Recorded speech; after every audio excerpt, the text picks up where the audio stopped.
Okay, well, let's take a look at the photoelectric effect in some more detail. We've now talked about how photons are particles. They're particles that have a wavelength. And since they have a wavelength, they also have a characteristic frequency. High frequency means more energy, low frequency means less. On our visible light spectrum, blue has more energy than red. And then once we get outside the visible spectrum, ultraviolet has more energy than infrared. Infrared is usually called heat, and ultraviolet is radiation that can cause skin cancer. So when we take a look at what happens when these photons interact with the surface of a metal, we have electrons, and we're usually talking about conduction electrons. So this means the valence electrons that are the least tightly held, but they're still held. And so we call this a bound state. And it's going to require energy to get them out. Now, for them to go from being trapped in a metal to actually being free particles, we call that amount of energy an ionization energy. But not all electrons are going to have the same ionization energy. The ones that are buried the deepest are going to take the most energy to dig them out. But the ones on the surface actually come out pretty easily. So they require the least ionization energy. So the bare minimum energy required to dig out an electron is called a work function. And that's a signature for different kinds of metals. So that's the smallest ionization energy.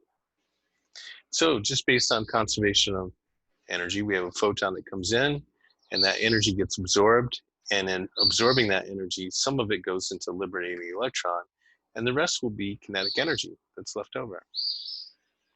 All right, well, let's take a look at that in simulation. So I'm going to share a screen really quick. Photoelectric effect. Share. Okay, here we go. Well, this is our vessel. This is representing a glass tube that's had all the air pumped out of it, so we call that evacuated. There's a thin layer of metal on this electrode. The electrode could be set up with a forward bias, that means positive here, negative here, or it could be set up with a reverse bias by pushing the voltage in the other direction. But let's hold off on the voltage for a second. So this thin metal, I can tell by this setting up here, is representing sodium. And I have the wavelength set securely on 400 nanometers. Now, if I crank up the intensity, we get electrons. And let's turn it down to about less than 30%. Okay, so if we take a look at these electrons, we can see that not all of them are going with the same speed. This gives us some insight about how deeply they were buried in the metal. Because if they were buried pretty deeply, then that's going to take most of the photon's energy just to dig them out. But other ones, if they were close to the surface, don't take very much energy, so the leftover energy is going to show up as kinetic energy. So you can see that the faster ones, right, faster ones must have been near the top. So if I made a positive voltage, or what we call a forward bias, you can see that they go really quick. But we're going to actually go the other way. So I'm going to go this way and head into negative territory. Okay, negative 0.2, not very much. But you can see that negative 0.2 is enough to repel some of the slowest electrons. And they actually don't make it and start going backward. If I make it negative, like 0.2, none of them make it. But again, of course, the ones that have the most energy, the ones that make it the furthest, they must have been near the surface. And remember, the surface, the energy required to leave the surface is called the work function. I'm going to move my pointer, and that looks like that's about it right there. So what I want to look for is the exact voltage. And so I'm going to try a couple of values. Let's try -1.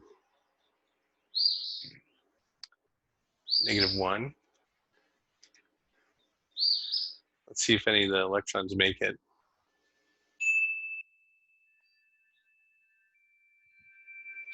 No, they don't. So we'll back off on that voltage. I'll move the pointer out of the way. How about negative 0.9? Do electrons make it? They definitely go further, but we have a ways to go. So how about negative 0.8?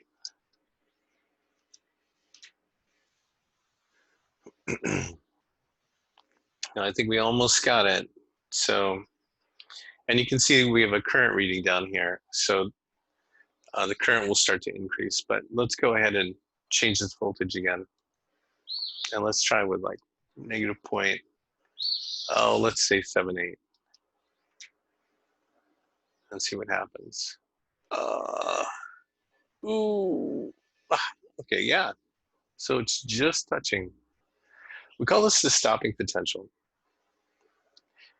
And so the stopping potential can neutralize the kinetic energy of all of them, in particular, even the ones with maximum kinetic energy. So the stopping potential is actually equal to the maximum kinetic energy. All right, so let's take note of that data. 400 nanometers, gotcha. Stopping potential, 0.78 volts. Let's go back to the whiteboard.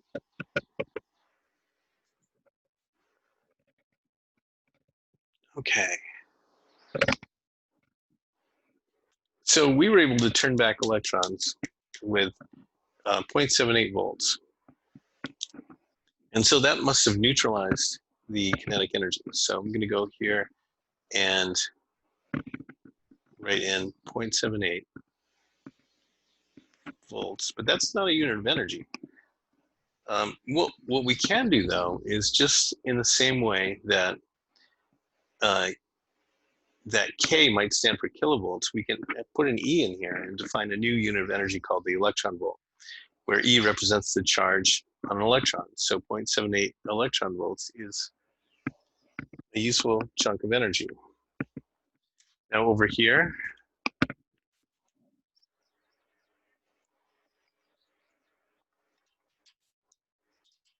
I calculated what the energy of the photon is based on its wavelength.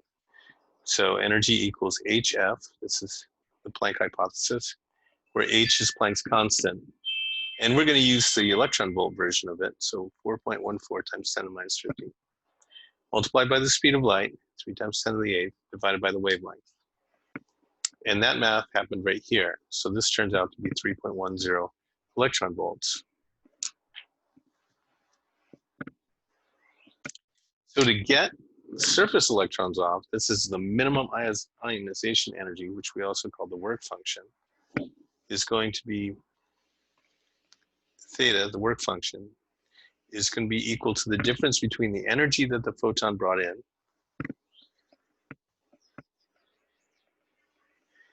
minus the maximum kinetic energy they had.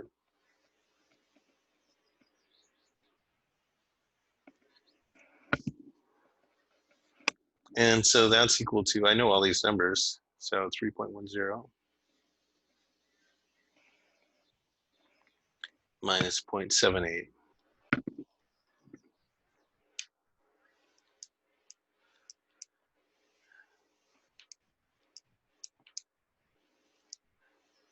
And that's 2.32 electron volts. So this is a characteristic of that metal, sodium. That is the work function. Now, if I had a lower frequency or longer wavelengths, then I can actually predict the cutoffs where what photons will not actually be able to liberate any electrons anymore. So we'll call that the maximum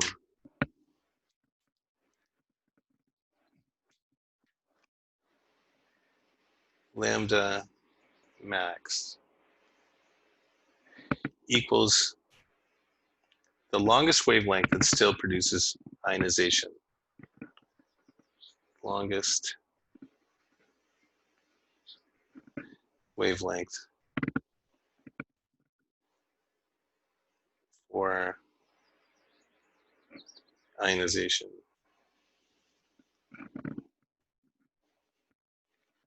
And that's what we get when we just set this equal to the work function. So E equals HF, which is equal to HC over lambda,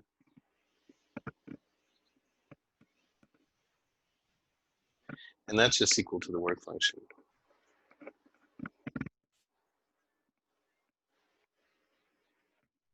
So algebraically, I want to solve for this. This is going to be lambda max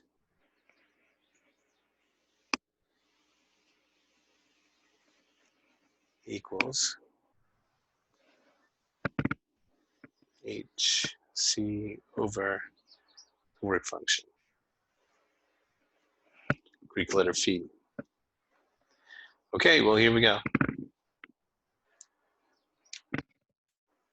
Calculator into the picture. So the work function is 2.32. That's the previous answer I have. So I'm going to go H C divided by the answer I just got. Right. This is meters. This is the wavelength in meters. So it says 5.35 times 10 to the minus 7. That's 535 nanometers.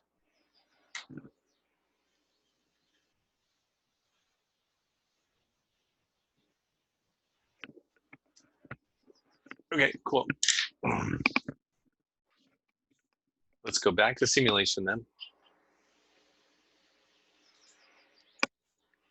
And let's see if that's actually the case.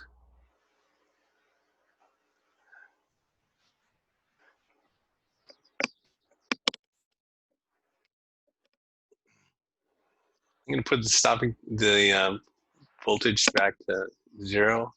Actually, we'll give it a little extra oomph. But our prediction is that as we change the wavelength, these things are going to slow down. And even if the intensity is all the way to the max, so let's max that up. So of course we get more electrons. Maybe I will put this down to 0. Well, just, whoop. Okay, good. We'll just give it a little bit of voltage here. Okay, so if any electrons are ejected, they're going to be accelerated across the gap because they have a little help from the positive voltage. Okay, good. So they're all set. And I'm going to increase the wavelength. Let's just see. I go up to, remember we got 535. So I go up to like 500. And we still see electrons, but they're much slower. Right, let's go all the way up to yellow. We don't get any anymore, even though the intensity is set to max. So we said 535. Let's try it. Yeah, so we get some electrons. Obviously, they're going very slow, so they just barely got ejected. Now, if I chose a different metal, I would have a different work function and a different max wavelength. But that's what I'd like you to do. All right, so let's go ahead and stop recording.